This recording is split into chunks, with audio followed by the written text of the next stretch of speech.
Still feels a little crooked.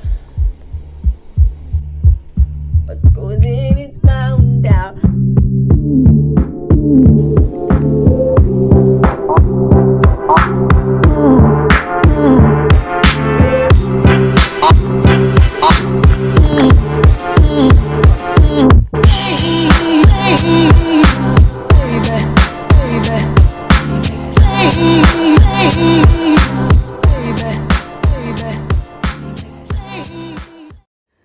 So in this video, we're going to be talking about lock thinning, okay? I just made a post, Lord, about 5 reasons why lock thinning happens or why your locks might be thinning. There are a lot of different reasons why locks tend to thin, but I only included 5 on my Instagram post just to give y'all a little bit of insight into what causes the overall hair loss, hair shedding, hair thinning. And then I wanted to make a YouTube video basically going into depth about those different topics and a little bit more too, a little bit of how I treat my hair. It's like in my post I said that you need to use oils, that you need to have protein rich, iron rich foods, which we'll get into, and I want to give you a little bit of depth into how I personally take care of all of those 5 topics that I mentioned.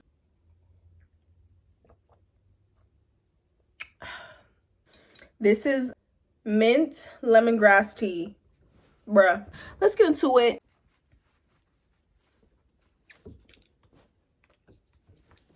If you want to know how to do that, little bun, peep my last lock video.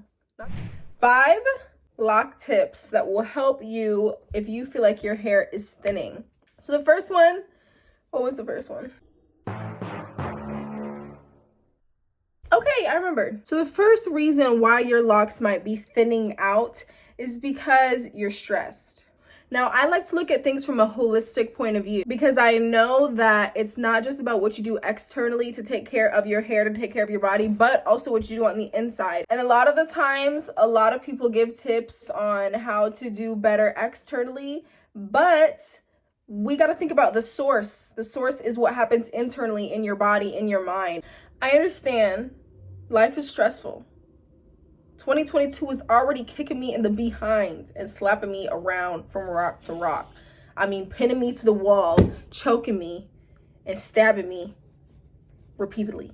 But there are several different ways about how we can achieve proper stress management, okay? Life is about balancing. With everything that life throws at you, you got to find out how to regulate so that outside things do not affect what's happening inside, so that it doesn't affect what's happening on your outside. Does that make sense?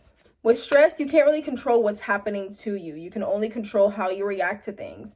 A lot of different tips that I would just generally suggest is finding the time to invest in yoga, stretching, meditation, at least for 5 minutes a day, just to get uninterrupted time where you can calm your mind and bring peace to your chaotic thoughts. And at first, especially with meditation, it's going to be hard because it's probably not something that you're used to. It's probably why you're so stressed, because you don't have a peace of mind all the time. Not saying that you don't have a peace of mind, because maybe you do, but if you're stressed out to a point where it's affecting your outer being, then that means that you need to do a little bit more to make sure that that's something that's prominent. Meditation can definitely help with that so that you're able to clear out your mind. A practice that I know helps a lot is to close your eyes, put on some frequency music. That helps to not listen to outside distractions. Visualization, if you're a visual person. Visual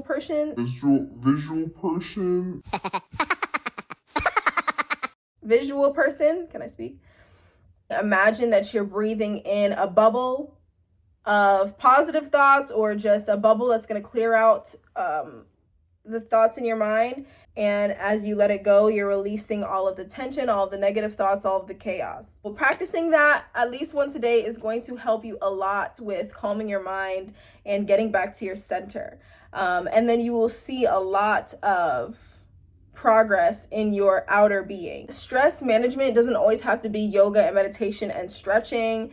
It can be something that relaxes you personally, whatever resonates with you. That could be dancing to a couple of your favorite songs, driving in your car with the windows down. That can be cooking, that can be cleaning. Another thing can be painting. Another stress reliever can be going for a walk.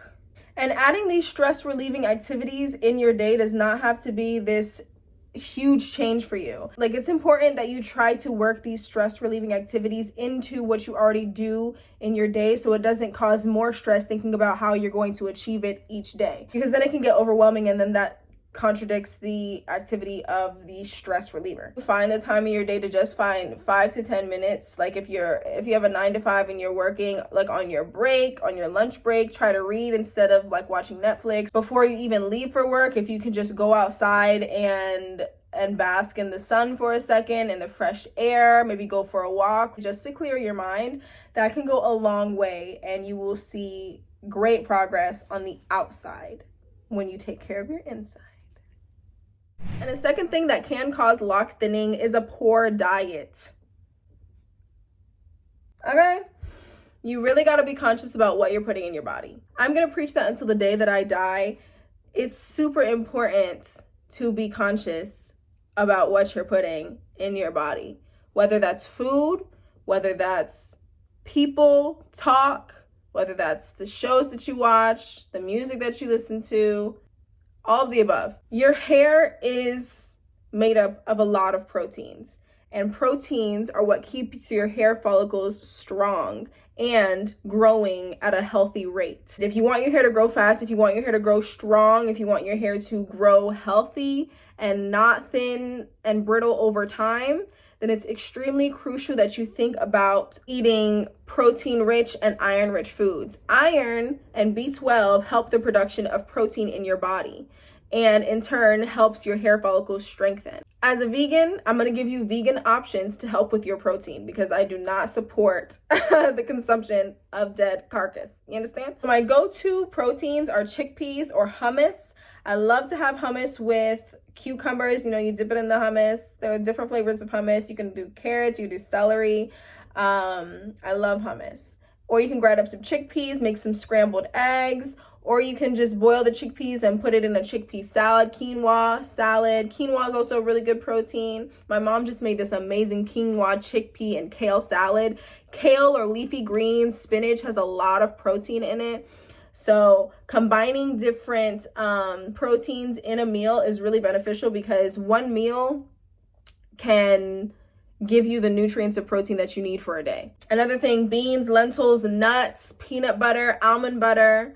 Also hemp milk. I feel like that goes unnoticed a lot of the time because it's milk. We're thinking about food, but hemp milk has a lot of proteins and antioxidants in the milk that surpasses like almond milk. It surpasses oat milk. I highly suggest adding hemp milk in your daily routine, whether you just have a glass in the morning. You can add it into things so you can get a little bit of that protein. It also has B12 in it, which helps with your iron intake, which helps with your protein. And if all else fails, you guys, vitamins are your way to go. If you feel like you're not getting the amount of nutrients that you need in meals, because maybe it's a lack of creativity, lack of, you don't really know how to make the meals, or how to combine them, or maybe you just don't like chickpeas, or you don't like beans, or you know, you're not like, your favorite foods aren't really what gives a lot of protein, so you might not have them in a lot of your meals, then vitamins are your way to go. There are plenty of B12 supplements.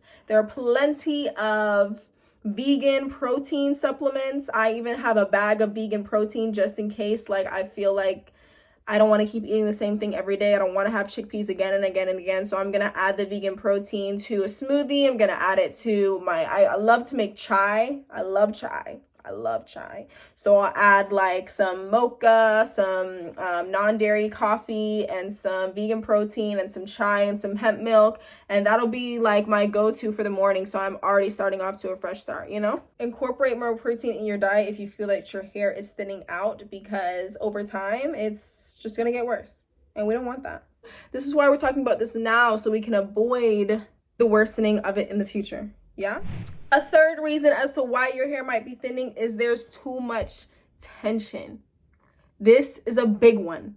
This is something that I will never ever stop talking about because I see it happen so often.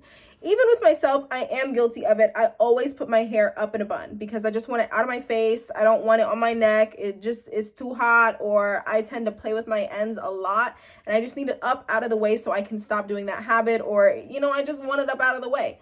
But this is why I use a big headband to put my hair up in a bun, so it's a little bit looser than having just a regular hair tie that fits around my wrist, trying to put all of my hair in that one hair tie. Putting your hair up too much or retwisting it too tight or too often will cause a lot of tension to your scalp. And when you're pulling at your scalp all the time, it's going to cause your hair at the root to break and to thin out, especially if you're retwisting too often and too tight. That's my biggest things, because a lot of people go out to their locticians and get their hair retwisted, and locticians want it to look really nice and clean and tight, and then they're putting it in a style to keep it even tighter to make it last. And it looks good. Don't get me wrong, it looks good, but in the long run, if you keep doing that, it's going to thin your locks out. And then after your fourth retwist in 2 months, yes, that's very often for more mature locks, then you're going to see that your ends are thicker than your roots, and you're like, well, what's happening? And you can see more of your scalp, and you're going to be like, what's happening? I'm retwisting it and it looks clean, but your scalp is suffering. She is screaming. She is not having a good time. Your scalp, you got to treat her gently. You got to treat her like a baby. Another thing too is if your retwists are inconsistent, then what's going to happen is you're going to have too much new growth if it's inconsistent and you've waited too long between retwists, and all you're retwisting is the new growth. So it's going to be pretty thin rather than keeping it consistent, so where your new growth is attaching to the already strong lock. Does that make sense? I'm going to try to do a little visual here. My locks are uneven all over the place, but this one is like actually one of my super thin locks. So say you're consistent with your retwists and a little bit of new growth comes in, and you're like, okay, this is the time that I usually get a retwist, so we're just going to retwist the new growth onto the already strong lock that's here. You're good. That's great. Keep up the consistent work. But if you wait too long before a retwist and your new growth is getting longer and longer and longer, then you'll feel this. For my locked fam out there, you'll feel this, to where you just feel the new growth and then you start to feel the lock that's actually locked and formed. So if you just feel the new growth, that's what I'm talking about when I say if you wait too long and the new growth is all grown out and you try to retwist it, it's going to be thinner, because that's just new growth that you're retwisting rather than new growth on top of the lock that's already there. I'll give you a second to let that digest. And basically, just stay consistent with your retwists. If you don't like to retwist that often, then don't start retwisting every 3 weeks. I mean, of course, it's different as your locks mature more. In the beginning, you might need to retwist your hair every few weeks. But as your hair is forming and you see that it's locking, I would suggest not to retwist it as often, because too often is no bueno, and it will thin your locks out. Or keeping it a style too long too. Like, the style looks nice, but your hair needs to breathe. Basically, at the end of the day, you need to let your hair breathe. I don't even like to keep styles in more than 2 weeks because I want to make sure that I'm oiling my scalp and that it's not getting dry. But most importantly, it's because my head is pounding from the style holding too tight. So you definitely just want to let your hair breathe. You want to let your locks form on their own. You got to just let your hair do its thing, because if you keep trying to manipulate it, then it's going to thin out. Be gentle with your hair. If you feel that it's being strained or manipulated too much or retwisted too tight, then let it free, let it loose. I highly suggest massaging your scalp with some oils. I like to massage my scalp upside down. I've mentioned this in a couple of my other videos to bring the blood circulation back to your scalp so that you can start to strengthen your hair roots and to just loosen up tension on the scalp. So definitely, I highly suggest adding oils to your hair, massaging your hair, being gentle, and letting it free. Let it form on its own, okay? It's gonna form beautifully. Just trust the process. It's me trying to wink. Can do it a little better on this side. A fourth reason as to why your hair might be thinning is too much chemical damage. So I'm speaking from experience with this one.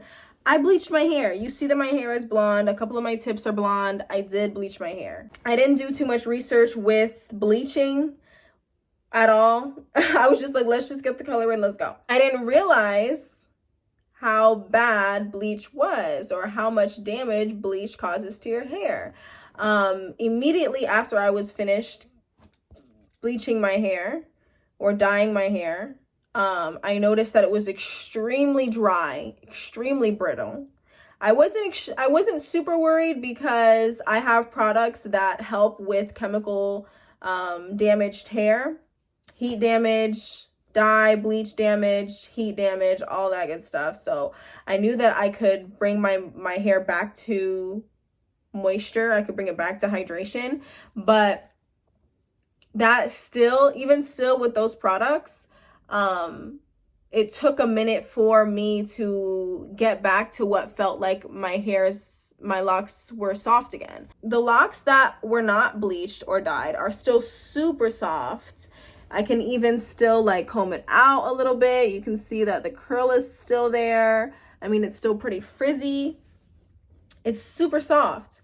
But my locks that were dyed and bleached, you can see the difference of how brittle it got. You can see the difference between my bleached lock and my not bleached lock. You see the thickness of the end here, and you see how the bleach shriveled up my lock. That will happen. That will happen to you. And that's happened to countless of my other locked family. I've talked to a lot of people about how they bleach their hair, or people that I've seen with like a color that I want. I'm like, how did you do that? I want to get that color. I want to go ginger so bad. I want to go full blonde. And they're like, yeah, I had to bleach my hair. Yes, it did shrink my locks. It did shrivel them up. But that's the pain that comes with beauty, you know? I'm still contemplating on dyeing my hair. I'm still trying to find a dye that is safe for my locks, because there are safe alternatives out there. I mean, there's temporary dye that I've seen that you can just put on your locks and it could be a whole bunch of different colors.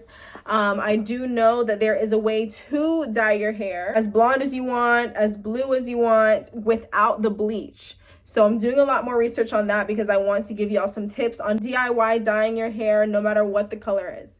No matter how light you want to go, no matter how dark your hair is naturally. Yeah, too much chemicals and too much products on your hair can do a lot of irreversible damage. So really think about that before you want to bleach your hair, before you want to dye your hair, about the effects of what you're going to have to live with. I mean, I still love my hair. I love the diversity because there's a whole bunch of different sizes, a whole bunch of different textures in my hair. I'm not mad about it because I still love the color, but I know that my hair would look a lot different if I didn't bleach my hair. If bleach is something that you can't stay away from, or you've already bleached your hair, I would highly suggest doing weekly oil treatments on your locks so that you can start to train your locks to retain moisture again and to help them with their brittle stages after being bleached. Also, if you need products that help specifically with chemical damaged hair, then definitely hit me up in the DMs. DM me this post that you see on my Instagram, or DM me letting me know that you watched this YouTube video and you are looking for better products for your damaged hair, whether that be heat damage, chemical damage, relaxer damage, all of the above. And that's what I am grateful for now, because the oil that I use and the hair masks that I use have definitely helped me a long way from where I was when I first bleached my hair. So I'm very grateful that I have that in my life, and I can definitely hook y'all up if you're looking for a solution. Reason number 5 as to why your locks might be thinning is that your hair is dry. It's dry, girl. It's dry. Somebody had to say it. And that's okay, because I was there too. I used to struggle bad with dry scalp. I used to struggle bad with dandruff. I used to be embarrassed to itch my head because flakes would fall out of my hair. Embarrassing. But that can come from a lot of things, especially if you feel like your hair might not be prone to going dry. Even just harsh weather can dry out your hair. Like in the wintertime, just like how your face and your skin and your lips and your hands get more dry because of the cold weather, your scalp feels that same reaction. And in turn, your hair will feel that same reaction. So making sure that you moisturize your hair even more in the wintertime. If you're not doing weekly treatments, do weekly oil treatments. If you're doing weekly oil treatments, then do every other day oil treatments to make sure that you are giving your hair an extra boost of moisture in the harsh weather time. Even in the super sunny weather time, you might think like, oh, I don't really need to moisturize my hair because I'm already sweating. But the sun is hot, and heat damage can happen to your hair just by being in the sun. So sometimes it is very beneficial to wrap your hair up. I can give you all some tips also on different hair wraps that are super cute for locks, but wrap your hair in a scarf every once in a while to protect your hair from a really sunny day. I also do have a product that helps with ultraviolet rays. I just spray it on my hair. Especially it helps to protect your color, to keep it vibrant and shiny, and to help it to not fade, but to also protect your hair as a whole from the ultraviolet rays from the sun. This oil right here, I've preached this on so many videos and reels on my Instagram, on my TikTok, on my YouTube. This oil has 13 plus essential natural oils, including carrot seed oil, including citrus lemon seed oil. Like, all of the naturally based oils are in this beautiful holy grail. It has 101 uses, and it has the molecular structure to actually penetrate deep into the scalp. So a lot of oils only penetrate the surface level, while this oil is small enough to actually seep down and, again, start at the source and create healthy hair from the inside out. You feel what I'm saying? That's why I love that oil, and that's why that oil will forever be my go-to. I use it for everything. And then this is the spray that I was talking about. This is the color locking protective spray. So this is going to help protect against ultraviolet rays. It prevents damage, color fade, and dehydration while locking in color to improve vibrancy and longevity.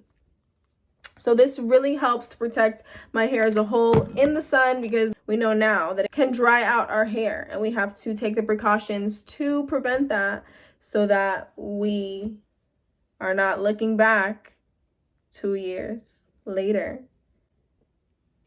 and asking why you didn't listen to Glamaris on her YouTube video, because now your hair is thin. But yeah, you guys, these are my biggest tips for avoiding hair thinning and why you feel like your hair might be thinning now. I do hope that these tips help. Please let me know any other issues that you have with your locks. I'd love to help with anything that I do know, anything that I've experienced or that my family and friends have experienced, because I don't want you to have to go through what we have to go through or what we had to go through. Especially if you're thinking about locking up, I highly recommend you do. It is the best decision that I have ever made in my entire life. I absolutely adore my hair, but I will say that it is an experience to learn from. And I want to make sure that I can give as many tips and tricks to help you on your journey and help you have a prosperous, healthy lock journey. I don't want your hair to thin and then they start falling out one by one, and then you start to have alopecia because there's a lock in the middle of your hair that fell off because you weren't doing what you need to do inside and outside for your complete being. Yeah? And I encourage you guys to think from a holistic approach in everything that you do, because it's not always just about what you see on the outside. You honestly have to look at all factors, because what happens on the inside is what is shown on the outside. What you truly consume is what you will truly show. Thank you guys so much. I love giving lock tips, and definitely more to come. I'm going to start to post more about locks because I do realize that this is where I thrive, and this is what I have more experience with. So I'm going to give you all as much information as I can.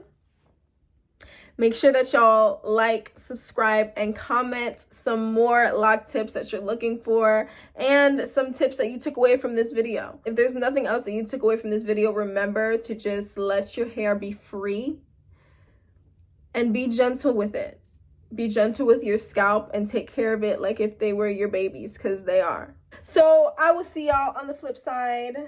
Make sure y'all check out my new posts on Instagram, TikTok, and more to come on YouTube.